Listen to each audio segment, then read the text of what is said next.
हाय दोस्तों, जय हिंद। मैं हूं एक फ़ौजी जो कि पिछले वर्ष रिटायर हुआ हूं। जैसा कि आपको पता है, देश को सुरक्षित रखने में फ़ौज का बहुत बड़ा योगदान है। जब मैं छोटा था तो एक टीवी में सीरियल आता था, परमवीर चक्र। जो सैनिक अपना सर्वोच्च बलिदान करते हुए शहीद होते थे, उन पर आधारित था यह सीरियल, जिसको हम बच्चे बड़े उत्साह से देखा करते थे। वह सीरियल देखते हुए मैं फ़ौज में भर्ती हुआ और पिछले वर्ष ही मैं रिटायर हुआ।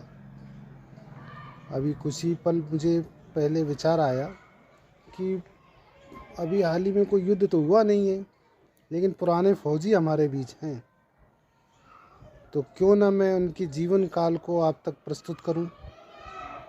तो इस कड़ी को आगे बढ़ाते हुए आज़ादी से पहले जन्मे पुराने फौजी मेरे पिता सूबेदार मेजर रैंक से रिटायर्ड हुए आज हमारे बीच हैं, जो कि एक गरीब किसान के बेटे हैं, जिनका जीवन बड़ा ही संघर्ष में रहा। उनकी फ़ौज की रोचक दास्तां, उनके रिटायरमेंट के बाद उनकी किडनैपिंग यानी कि पकड़ की दास्तां, उसके तुरंत पश्चात उनकी पत्नी का देहांत और साथ ही साथ उनकी जवान पुत्री का मर्डर होने के बावजूद उन्होंने अपने नातियों को आगे बढ़ाने के लिए यानी शिक्षित करने के लिए उन्होंने बहुत बड़े त्याग किए, जिसके बदौलत आज उनके नाती डॉक्टर इंजीनियर हैं। उनके पूर्ण जीवन को वो स्वयं बताएंगे। उनको उनके मुख द्वारा उनके बताए हुए वीडियोस में आप तक प्रस्तुत करूंगा, जो कि शुरुआत आज ही से अभी से कर रहा हूं, जो कि आपके लिए प्रस्तुत हैं। आप पिताजी जब वो हुए थे, क्या कहते हैं, भर्ती होने से पहले कहाँ गए थे आप? पहले भर्ती होने से पहले कहाँ, गांव में ही थे? कहाँ थे पहले आप भर्ती होने से? गांव में ही थे। फिर भर्ती कैसे हुए फिर? मैं था राजस्थान में। तो राजस्थान में क्या करने गए थे? अखबार का काम करता था मैं। अच्छा। उस समय ये नव Bharat Hindustan times of India 16 पैसे का था, नव भारत 12 पैसे का था, हिंदुस्तान 12 पैसे का था। अच्छा। फिर उसी के चलते चलते कोई ऐसे केस हो गया था। सिंघानिया न्यूज़पेपर एजेंसी में काम करता था मैं। अच्छा। तो केस हो गया तो मैंने बोला मैं नहीं करूँगा अब काम नौकरी। फिर मैं चला गया, पता लगा कि भर्ती हो रही है उसमें, क्या बोलते, बीकानेर में। अच्छा। तो बीकानेर में मैं भर्ती हो गया तो मेरे इस पैर में ठेंठ है। अच्छा। उस ठेंठ से मुझे निकाल दिया अच्छा। भर्ती से। हाँ। तो वो ठेंठ मैंने ब्लेड से काट ली। अच्छा। पूरी खुद मतलब ऐसी कर दी कि दिखाई न दे। अच्छा। फिर वहां से मैं अजमेर चला गया। अजमेर में भर्ती हो रही थी। अच्छा। उसमें खड़ा हुआ तो उस समय पकड़ पकड़ के भर्ती करते थे लोग। अच्छा। आप भी आओ, तो हाँ। हम खड़े हो गए भर्ती में। उस समय ये नहीं था कि आगरा में ही भर्ती होंगे मैनपुरी वाले या कहीं होंगे, ऐसा नहीं था। अच्छा। ऑल इंडिया में कहीं भी भर्ती हो सकते थे। अच्छा। वैसे वहाँ मैं वो पैरा उठा के देखे कि मुझे डॉक्टर ने पास कर दिया। मैंने बोला वो तो हो ही गया। अच्छा। बस दौड़ा के देखा, फिर आला लगा, थोड़ी दूर दौड़ाते थे। अच्छा। यहाँ से जैसे पॉलिटेक्निकल वो बिल्डिंग। पूरा नहीं दौड़ाते थे आज की तरह? हाँ, 1600 मीटर दौड़नी होती थी? इतना नहीं दौड़ होती थी पहले। अच्छा। इतना ही दौड़ाते थे। अच्छा। इतना दौड़ा कि वो डॉक्टर आला लगा के देख लेता था सांस को। अच्छा। बस उसमें मैं पास हो गया फिर। हाँ। तो पहले मुझे ग्रेनेडियर में भर्ती किया गया, अच्छा। ये रज्जे जिसमें थे अच्छा। चौहान। अच्छा। तो फिर उसमें भर्ती अफसर ने बोला कि इसमें तो वैकेंसी कम है, वो इतने आदमी ज्यादा इसमें कर दिए गए। तो उसने पूछा कि ड्राइवर में कौन जाना चाहता है, तो मैंने बोला मैं जाऊंगा। अच्छा। तो मुझे फिर एएससी में कर दिया गया। अच्छा। हम्म, फिर आप एएससी में भर्ती हो गए। फिर मैं एएससी में भर्ती हो गया, भर्ती होकर सेंटर में आ गया। अच्छा, जब आप भर्ती हुए तो आप बोल नहीं रहे थे एक बार कि मतलब जाने के लिए पैसे नहीं थे नहीं क्या? हैं? जाने के लिए पैसे नहीं थे क्या था? हाँ, पैसे मेरे पास सिर्फ 2-3 रुपया बचे थे उस समय। अच्छा। तो वहां से मुझे 12 रुपया मिले थे। कहाँ से? वहां भर्ती हुए थे वहां से। अच्छा, भर्ती हुए। वहां से 12 रुपया रास्ते खर्चे के लिए दिए जाते थे। वो कौन देता था? बीआरओ। बीआरओ पैसे देता था? हाँ। अच्छा। हाँ, तो 12 रुपया मिले मुझे अच्छा। रास्ते खाने पीने के लिए। बस वो 12 रुपया से एक ही रात तो लगती थी, तो उसमें खाना पैसों के हिसाब से मिलता था खाना पहले। अच्छा। रुपया भी नहीं लगता था। पहले तो 12 रुपए तो बहुत बड़ी चीज हो गई। हाँ, मतलब 63 रुपया तो तनख्वाह थी जब मैं भर्ती हुआ था तब, अच्छा। पूरे महीने। अच्छा। तो उससे मैं फिर सेंटर में आ गया, हम्म, और सेंटर में फिर वर्दी वर्दी सब मिल गई, ट्रेनिंग शुरू हो गई, खाना वहाँ मिलता ही था। अच्छा। मैं ड्राइवर में आया, हम्म। तो ड्राइवर में आकर के मैं भर्ती हुआ। तो भर्ती ट्रेनिंग करने के बाद मेरा ये ड्रिल वगैरह बहुत अच्छा था। अच्छा। टर्नआउट वगैरह बहुत अच्छा था। तो मुझे वहाँ सिलेक्शन किया गया, 2-3-4 प्लाटूनें थी हैं, उसमें सिलेक्शन स्पेशल गार्ड के लिए सिलेक्शन हुआ। तो उसमें मैं स्पेशल गार्ड में सिलेक्ट हो गया। अच्छा। टर्नआउट और ड्रिल और शरीर की लंबाई चौड़ाई ये देखते हुए मैं स्पेशल गार्ड में सिलेक्ट हो गया। अच्छा। फिर एमपी की ट्रेनिंग तो कर चुका था मैं। अच्छा। स्पेशल गार्ड में सिलेक्ट हो गया, और सिलेक्ट होने के बाद मैं स्पेशल गार्ड जब जनरल वगैरह आते थे उसमें चढ़ा करता था।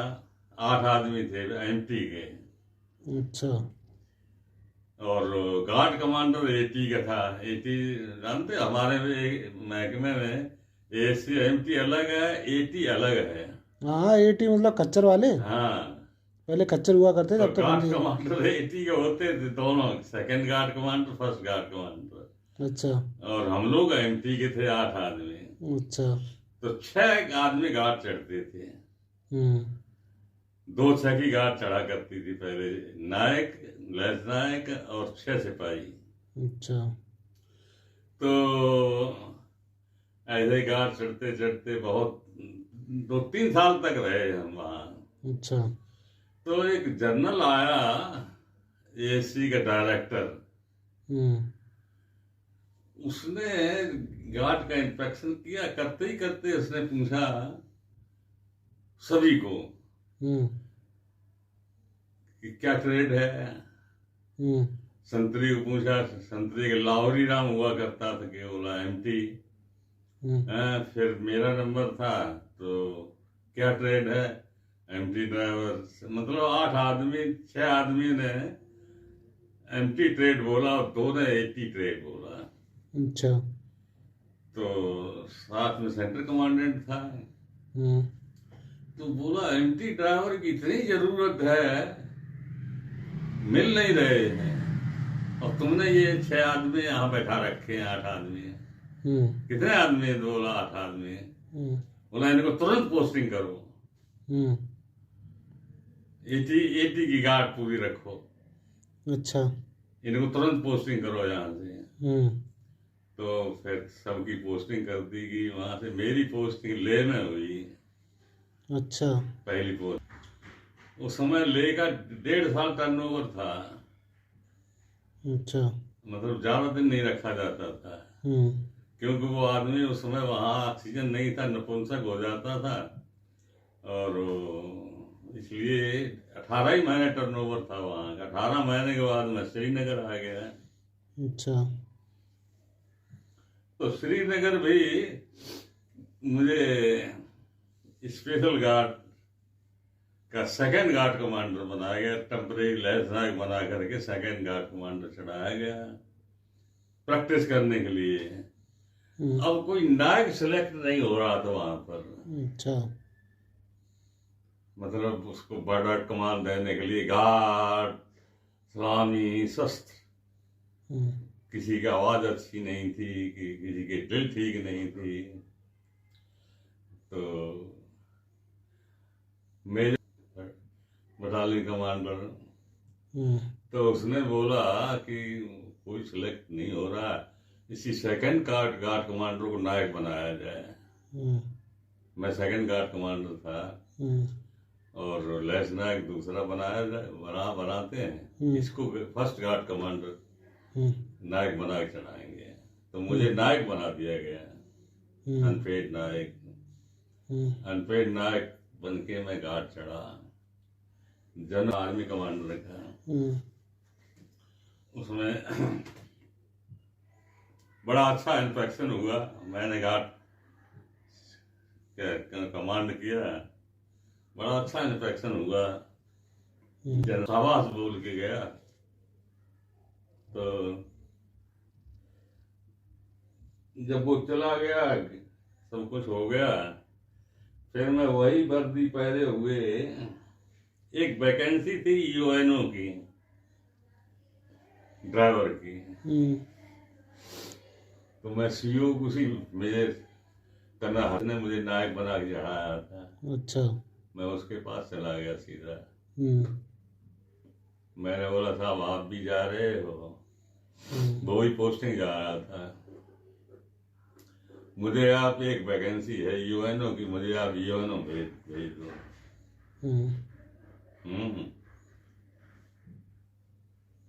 तो उसने बोला कि बटालियन को अच्छे आदमी की जरूरत है, अब तुमको मैंने सिलेक्ट किया था और तुरंत भेज दूंगा मैं, तो बटालियन क्या कहेगी।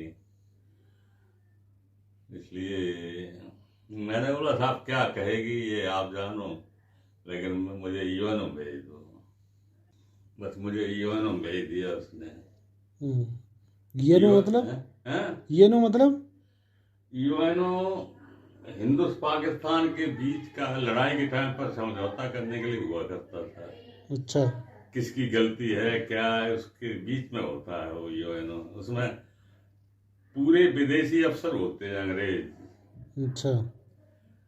और सफेद गाड़ियां होती हैं, सब विदेशी गाड़ियां होती थी उसमें। अच्छा। सफेद रंग की। तो वहाँ रहे हो आप पूरा करीब? हाँ, फिर मैं उसमें गया। कितना टाइम रहे आप? मैं वहाँ 3 साल रहा। अच्छा। मैं 2 साल पीरियड था वहाँ का। 2 साल रहे हो? 2 साल मैंने वो गाड़ियाँ चलाई, यूएनओ वाली? यूएनओ वाली सफेद जापानी गाड़ियाँ। अच्छा। वो चलाई तो मैं क्वालिफाइड हो गया उन गाड़ियों के लिए। तो वहाँ से मुझे पोस्टिंग मिली शिमला की। अच्छा। शिमला कमांड की। मैं कमांड में गया, आर्मी कमांडर का ड्राइवर पोस्टिंग जा रहा था। अच्छा। रिटायर हो रहा था। अच्छा। सत्यपाल। तो कोई उनको वहाँ एक डॉज गाड़ी थी अमेरिकी जापानी, उसका ड्राइवर नहीं कोई मिल रहा था। अच्छा। क्योंकि गाड़ियां है ही नहीं तो यूएनओ वगैरह में। मतलब ये गाड़ियां जितनी भी थी इम्पोर्टेंट, सब बड़े बड़े जनरलों के पास या प्रधानमंत्री के पास ऐसे हुआ करती थी। इंडिया में गाड़ी बनती नहीं थी। अच्छा। वैसे मैं गया, इंटरव्यू हुआ, इंटरव्यू में मैंने बोला कि पूछा कौन कौन सी गाड़ी चलाई, तो मैंने बताया डॉज, फ्लाइमो, कंपाला, ये गाड़ियां चलाई मैंने। तो वो कर्नल था, उसने बोला लो ड्राइवर ढूंढते ढूंढते परेशान है, ड्राइवर अपने आप ही आ गया। अच्छा। बोला डॉज मंगाओ, हम्म। तो डॉज में मेरा टेस्ट लिया गया वहाँ माल रोड पर। हाँ, तो मैं ये फिट कर दिया उसमें आर्मी कमांडर के ड्राइवर के लिए। इस तरह मैं वीआईपी ड्राइवर बना यूएनओ में जा करके। तो देखा आपने पुराने फौजी सूबेदार मेजर साहब को और उनकी 88 को। यही उनकी 88 और उनकी उत्साहवर्धक अगली कहानियाँ आपको मैं पेश कर सकूं, उसके लिए कृपया आप मेरे चैनल को सब्सक्राइब करें और मुझे प्रोत्साहित करते रहें, ताकि मैं इनकी अगली रोचक कहानियों के साथ वीडियो प्रस्तुत करूं। तब तक के लिए जय हिंद, जय भारत।